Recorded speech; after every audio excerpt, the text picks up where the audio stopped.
Hello, hello, and welcome back, everyone, to Minotaur Hotel. We're at the start of a new day. It's gonna be fun.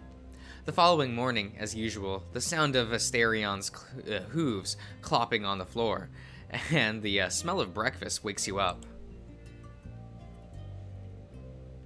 You wake up, get dressed, and head out of the bedroom. Asterion once again greets you. Good morning, Master. Hope you slept well. After the breakfast routine, this time Asterion serves scrambled eggs, ham, and freshly squeezed orange juice. He washed the dishes and returns to you. What are your plans for today, Master? Well, it's still pretty early. I think I'm going to stick around here and tinker with my phone a little while. See if I can get it to work. What about you? I think I'll head to the reception, if we're lucky enough to get any more guests. So soon? Well, I guess Luke got here soon after, soon after we lit the hearth. So it's possible. Oh, before I go, what should I wear today, Master? If my fur color is my fur color, right?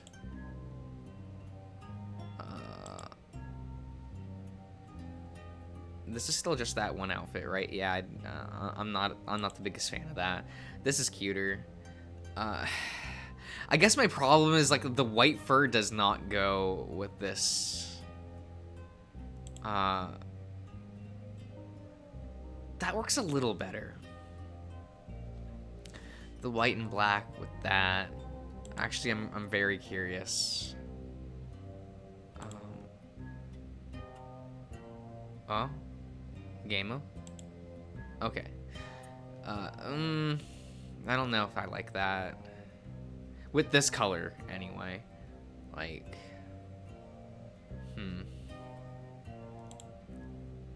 This fur color works really well with this top. I like it the most with this outfit.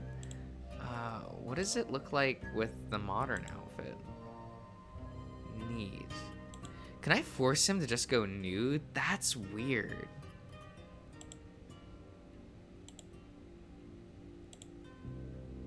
Oh, okay.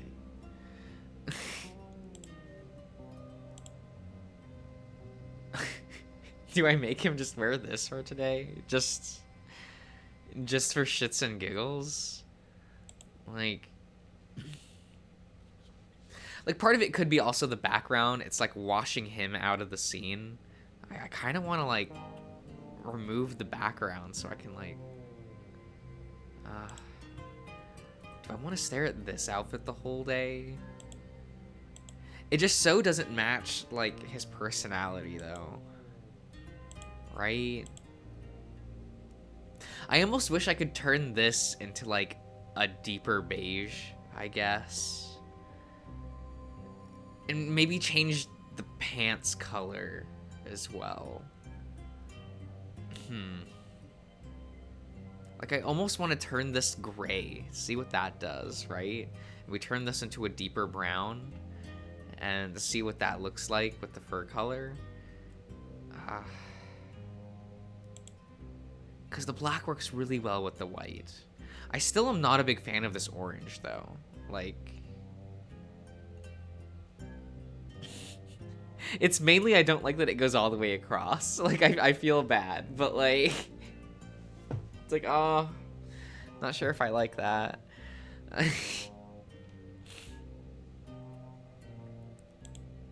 Yes, we're gonna be here all day. I'm sorry, folks. How often do we get to go to this screen?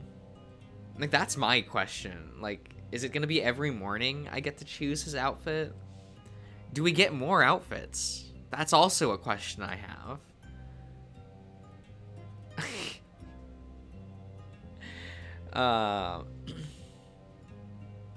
I do think this just looks better than this with the white fur, so I might, let's... Yeah.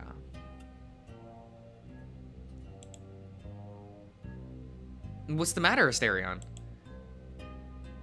Well, I'm debating whether I should tell you this or not, but I suppose I mustn't mean mustn't mean a lot to you, but I appreciate that Master has been good to me in one sense. What do you mean? Some of the more ruthless masters enjoyed humiliating me in many ways. Stripping me down and make me walk on all fours, that was a common one. I may be a hybrid, but I am half human. I'm not a beast. That came to an end, thankfully. In accordance with the contracts written and signed with previous masters, I am forbidden from exposing myself when we are expecting guests. Neither may I establish a relationship with a guest. I am under a variety of restrictions. Not all of these contracts are written out of kindness, but they are beneficial. I am happy that you haven't attempted to break that rule, Master Josh. Forgive me for bringing up the subject, but I thought it was important that you know. Very well then. I shall head to the reception. Asterion leaves and gives you a smile before closing the door behind him. You sit down on the couch, staring at the door and then the window, and think about how to spend your morning. How does this, I'm so curious how long this game is and who all the characters are. Who are we meeting now? I know so little about this game. And yet everyone tells me I fucked up with the conversation with the snake. I saw that this morning. But it's fine. That just means I have to do a second route, right? Does that mean I'm getting the bad ending? Is that what it is? What are the bad? What is with this game? I don't know what the thingies are. Am I losing? Do I not get to be with the bull? Platonically? The light plays through the verdant leaves above. What, Verdant Sanctuary? Is that what that card was called? Casting flickering shadows along the forest path. To either side, trees sway in the light breeze, whispering their secrets to each other, and the traveler passing under their boat.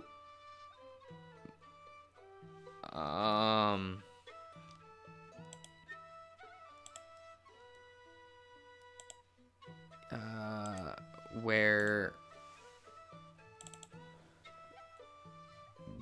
Bogue? What does that mean? Bow. Bow? Bow. Okay. A main branch of a tree. What? That has a name? Of course it has a fucking name, but I don't know. Look, I should close this. Bow. I thought that was the name of a dumpling. It's spelled differently, but a bow? Yeah.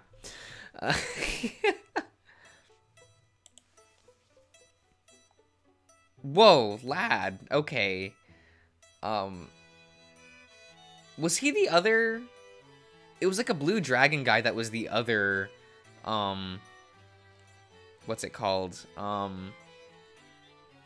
That could be the lounge master? Did I make the right choice putting in Luke? I don't know. I just kind of chose him because he is a bird. A little horny for my taste. But yeah. The dragon hums a quiet, simple tune to himself. His deep rumbling bass a counterpart to the rustling of the leaves above. Through his travels during these long, lonely years, he's come to appreciate the sounds of the world around him. He's learned how to tune himself into them, letting them flow around him like the river from which he was born. They are like companions, constant and dependable. They fill the silence.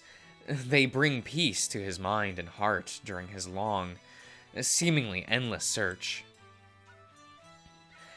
As he walks, his humming trails off as the wind dies down.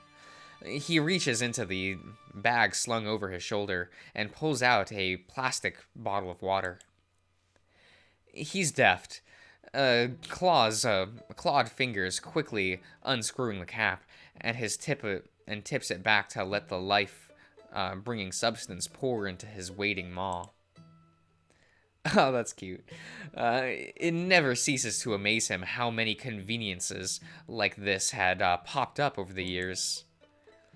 With a When he had first started his journey to the land of his birth, a clean, fresh water like this was an almost sacred commodity, something to be rationed out and scratched. Screeched? Scratched. Stretched. What the fuck? This was a C like 2 seconds ago. Where'd this T come from? What? Stretched the last little drop. And now it could be brought at a penance. His thoughts turned to the young man at the store in the small town he'd left earlier that morning. He had insisted on packing his bag full of water bottles and snacks for the road. Richard was his name, and he was the co-owner, along with his wife, of the hiking supply outpost where the dragon had spent the last few days. He worked, and they provided food and shelter. That was the agreement, similar to ones he'd struck along all along the winding road behind him. And when the time had come for him to leave, as it always did, Richard had shaken his hand and patted his shoulder and wished him farewell like an old friend. A cherished friend. And yet, Richard was blissfully unaware of the simple fact that his guest was not human. The charm he kept hidden maintained the guise of humanity. Gretchen, Richard's wife, and better half, the man had always said, with a wide grin, had fussed over the dragon. A nice pair of hiking boots would do better than the old worn sandals on his feet, she argued. The dragon had only laughed. They'd done more than enough for him, and had both his gratitude and his blessing, before leaving the two of them waving from the door of the shop. He hadn't looked back to them. He never did. The dragon shakes himself out of his thoughts, caps his water bottle, and drops it in his bag. He had no time for reverie, but the shadows on the ground, it looks to be somewhere around late afternoon, and he has far longer to walk before the day is done. His name is Kota, and he is a drifter. However, his travels are far from aimless. The dragon is in search of something dear to him that was lost a long time ago. As Kota wanders along the path, listening to the soft sounds of nature around him, his ears begin to pick up a quiet, familiar noise, as familiar as his own breathing. A river. Before he can stop them, his feet take him to the source of the sound. He leaves the trail behind, slipping through the undergrowth and leaping over fallen logs with a sinuous agility that believes his size. Finally, the trees give way to the sight of a winding, burbling stream. It's shallow, but Kota doesn't mind. He steps out of his sandals and takes a seat on the riverbank to to slip his tired feet into the rushing water. It's warm, so warm. Old, half-forgotten instincts fill his breast, making the dragon's breath hitch in his throat. It's been so long since he's had a proper bath in a warm river like this, and the need to feel the water's absence, it itches over his scales and pricks at the far corner of his languid mind. No, okay. His yukata worn and smelling faintly of sweat and road dust comes off first. Kota picks up the tune he was humming earlier as he folds the garments in his lap over and over into a nice, neat bundle, and then carefully set aside on the soft grass. The dragon looks around for a moment, ensuring he's completely alone, and then unwinds in fudanshi from around his hips with the same practiced grace.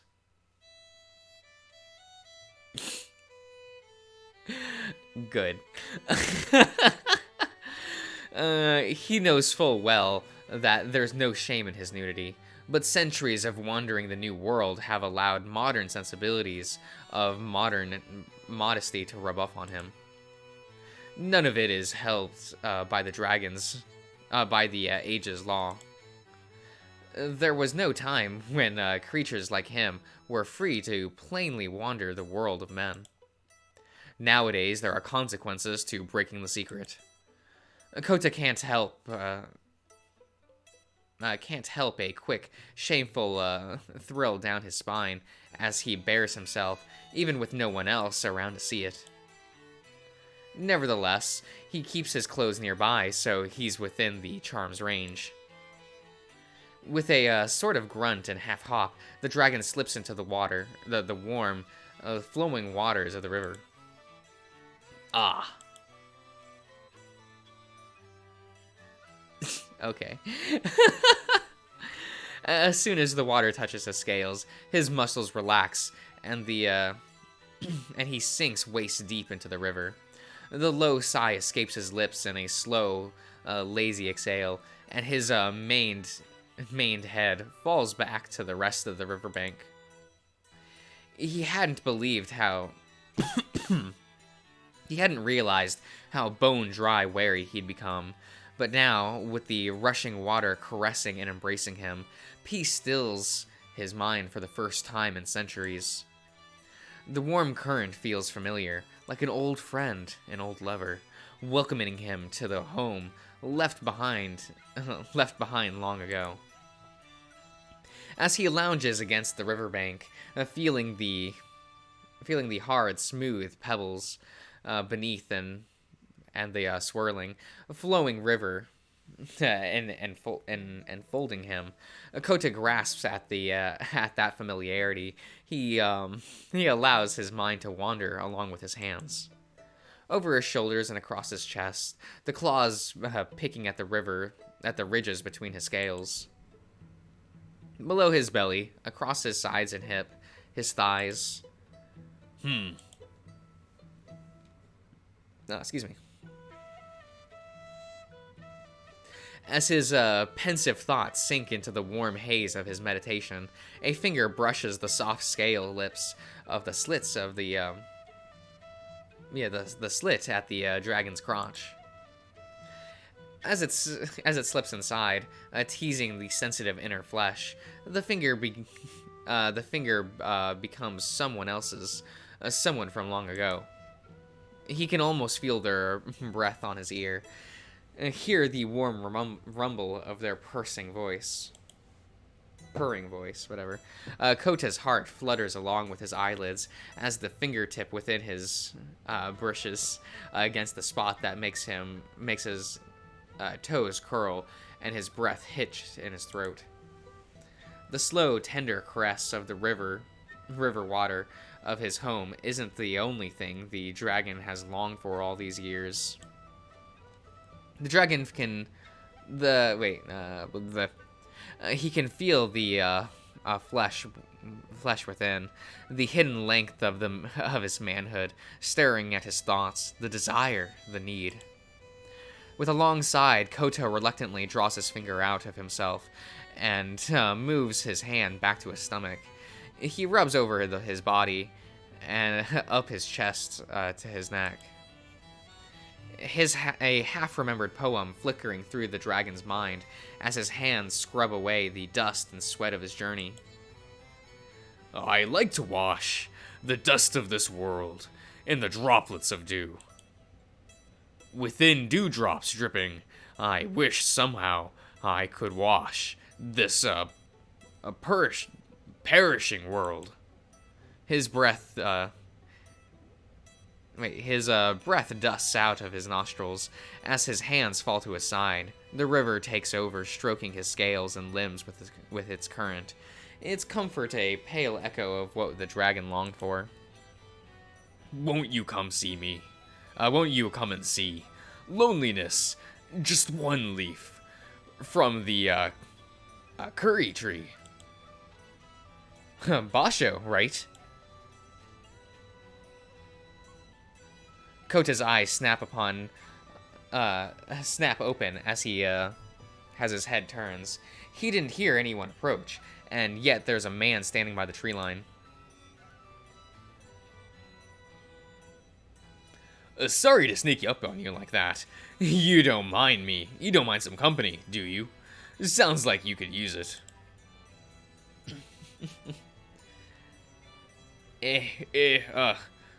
No. I don't mind at all. Please.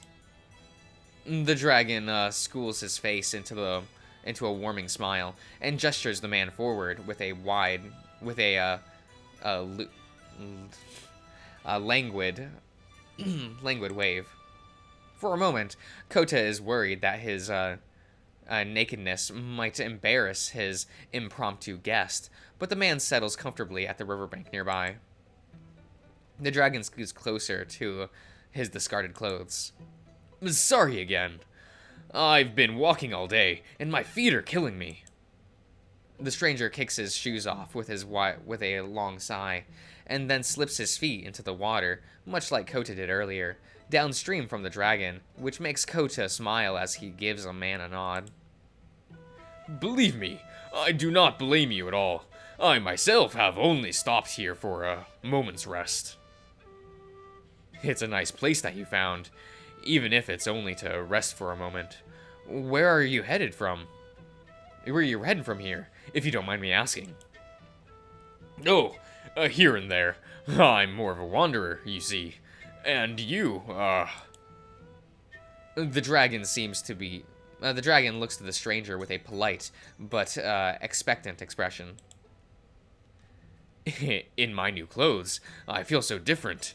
I must look like someone else. A fellow fan of, Matsuo Sensei's work, I see. That's right. My friends call me Jean. I was making a delivery, but I got just a bit lost. The man rubs at the back of his head with an embarrassed laugh, and Kota lets out a soft chuckle. But it's when we are lost that we are most easily able to find ourselves. Of course, it's easier when we have some help.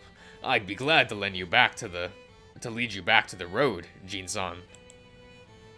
Thank you, Mr. Oh, sumimasen. I am Kota. Well, it's good to meet you, Kota, and your help would be really appreciated. The man offers his hand with a wide smile, and Kota turns to shake Jean's hand, and he's grown used to doing with everyone he meets. However, he can't stop himself from giving Jean a short half bow from his sitting position. Pardon me, if I may assume. But you're from Japan, yes? Hi, that's right. It's been a long journey from the lands of my home.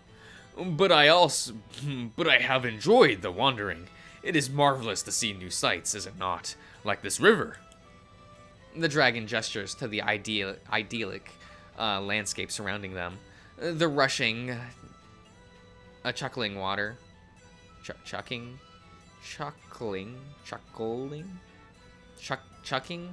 Chuckling? What is this word? Water. And the wind through the trees, singing a soft, gentle song. Oh, it's just, I just realized that's backwards now. That's funny. Just reflect it. It's fine. It's all good. It's all good. The large, bow. Right. The large bow overhead, providing shade while allowing diamonds of sunlight to sparkle on the flowing surface of the river. The cool grass at the river's edge. I made my home in such an unspoiled river long ago. Untarnished nature holds special significance to me. You and I may be the only ones that have seen this place in years. See how untouched it is? Smell the freshness of the air. Jean laughs. Well, you're certainly passionate, Kota. That's always good to see in a fellow traveler. I'm from Europe, myself. Even there, places like this are becoming a rarity, sadly. But there's still so much to see. It's why I became a delivery man, you see. I guess you could say that. The wanderlust is in my blood. It seems you too are a long way from home, Jin-san. I'm sure you've gathered many stories in your journeys from place to place. Ah, yes. More than enough for several lifetimes. I could tell you some of them while we walk, if you're ready to get going. The dragon raises to his feet, and the water flows down and off his body like a silken robe. With a groan, Kota stretches and then climbs back up onto the riverbank, completely dry. Allow me a moment to get dressed, and then I shall be prepared. And if you'd like, I've quite a few stories of my own travels that I can share with you as well. Sure, I'd like that very much. The two exchange glances and nods. A spark of understanding and acceptance flicker between Kota and Jean, the understanding of two fellow travelers sharing the road with each other.